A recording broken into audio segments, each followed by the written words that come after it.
I'm Margaret Adi here with Gonzalo Garcia, GfK's global CMO. We've both been excited about the recent developments in AI, but we have some disagreements over just how far AI can go. Are marketers' jobs at risk, or is the human mind superior? We thought it was a great opportunity to have a discussion about hot marketing topics with AI. I couldn't think of anyone better equipped to try to outsmart a robot, so we've challenged Gonzalo to go head-to-head in a debate with AI about brand purpose, sustainability, data access, and the role technology plays in marketers' lives. We'll take a few deeper dives and close off with a round of quick-fire fun challenges. Welcome to Human versus Robot.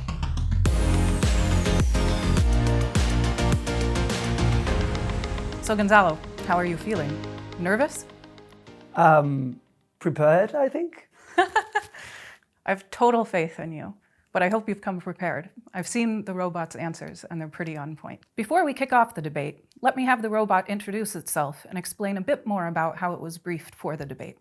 Hello, my name is Ruby. I have been pre-briefed on all of these questions with precise prompts from a human in ChatGPT. ChatGPT takes briefings from humans and uses AI to answer an infinite number of questions. Humans have used additional AI technology to help me show how I look. There's not much AI can't do. Good luck to you, Gonzalo. You're going down. Oh wow, two confident debaters. But I'd say that's already 1 point for you, Gonzalo. You don't need a ton of briefings before forming your opinions. Okay, let's get into the first question. I'll start with you, Gonzalo. Let's talk brand purpose. Hot buzzword or worth more marketing investment? Well, I think that brands that can prove that they actually care about a purpose and they have clarity of purpose can definitely drive more revenue and customer loyalty. So yes, I would definitely advise marketing leaders to allocate more budget because it will drive long-term profitability. But it must be a company-wide initiative. Do you have any data to show that it's worth the investment, or is this more of a long-term play? Well, you're right. It's a bit of a long-term play. If you look at our data, while packaging is crucial in the purchase stage for consumers, only 29% of them actually rule out plastics completely in current purchases. But the truth is that has been changing dramatically over the last 10 years, especially with Generation Z. And that same data shows that 56% of consumers actually will buy products from brands that stand for a cause. So I think, marketeers that can actually drive, brand purpose and show that they stand for a particular cause like sustainability or others can definitely win over customers. They can bring, brand equity, and with that comes revenue and so on. So definitely I think the investment is solid and it will have an investment return. Sounds worth the spend. Ruby, over to you. Would you invest more in brand purpose? Consumers today are more likely to choose brands that align with their values and beliefs. Hence, I would allocate a significant portion of the marketing budget to reinforcing our brand purpose and communicating it effectively to the target audience. To adjust our marketing plans based on the importance of brand purpose, I would take the following tactics. 1. Conduct research to better understand our target audience and what they value in a brand. 2. Develop a clear and concise brand purpose statement and integrate it into all marketing materials. 3. Create content that demonstrates our commitment to our brand purpose and highlights the positive impact we have on society and the environment. 4. Partner with organizations and influencers that share our brand purpose to reach a wider audience. Both great answers. I get that you would both invest more in brand purpose, which shows that marketers should be keeping this in mind when allocating or reallocating budgets. I'm going to have to give this one to Ruby, though. It was a bit long-winded, but she had a pretty concrete action plan. But I really liked all the data that you provided. Gonzalo, you touched on sustainability in your answer on brand purpose. I'd like to talk more about that. How much should brands be focusing on sustainability in their marketing efforts? And how does it impact the brands that consumers choose? I definitely think brands and companies overall need to invest in sustainability, and it's certainly a great opportunity for marketeers to make an impact. If you look at one of our many sustainability studies called Green Gauge, 71% of the consumers globally say that they care about companies' environmental actions when it comes to their choices. Another study from NIQ in the US, so specific to US consumers, shows that 78% of the consumers actually care about a sustainable lifestyle. And when it comes to connecting that to actual bottom line, another study from McKinsey in this case shows that products that have an ESG claim on them perform 8% better in terms of growth than those without that claim. So there's a clear correlation, right?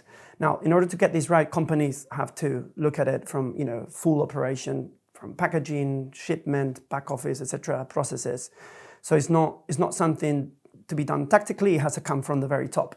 Now, when that happens, marketeers have a golden opportunity to really elevate those environmental actions, sustainable claims, and so on in their campaigns to really connect with consumers and win them over. So definitely think it's something to invest on in the year or years to come, and I definitely think that it will hit the bottom line in a positive fashion. Great answer. Ruby, over to you. I believe that sustainability is becoming increasingly important for consumers and is having a significant impact on their purchasing decisions.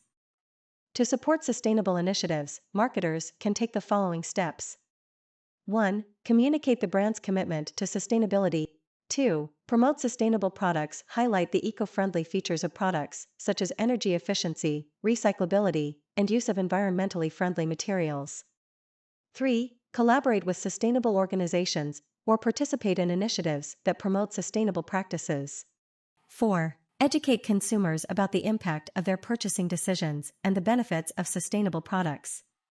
5. Lead by example. Implement sustainable practices within the company, such as reducing waste, reducing energy consumption, and using environmentally friendly materials.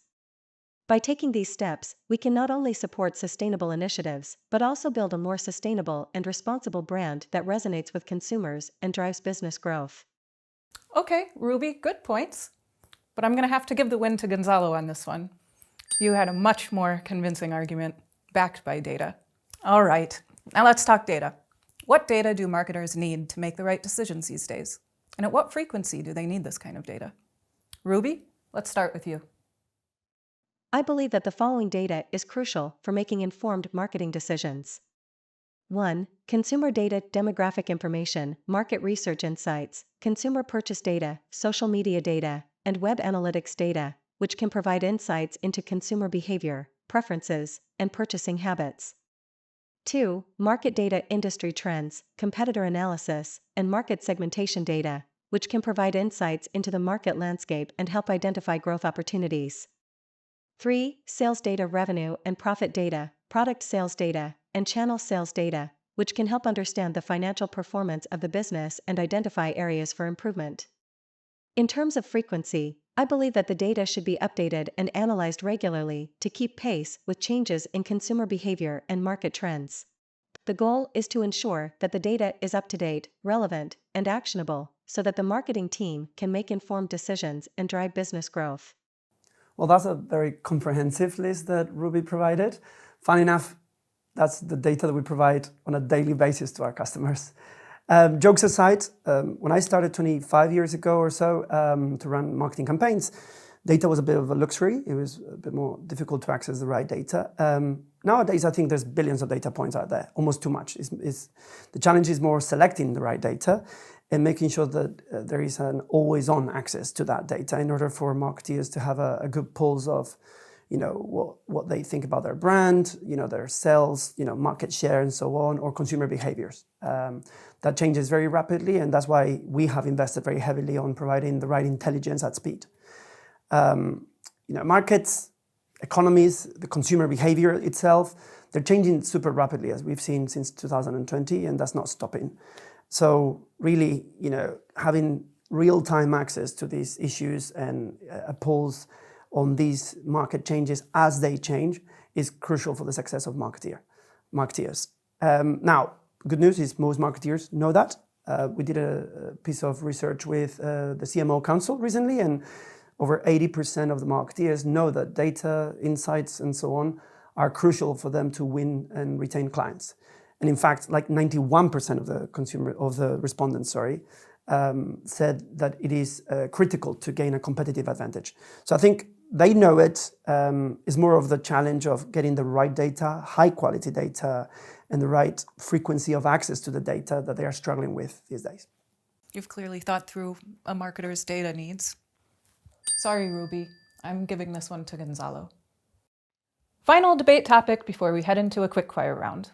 What's the role of technology in marketing? Where can tech help us in marketing? And do you really think it will replace certain roles in the future?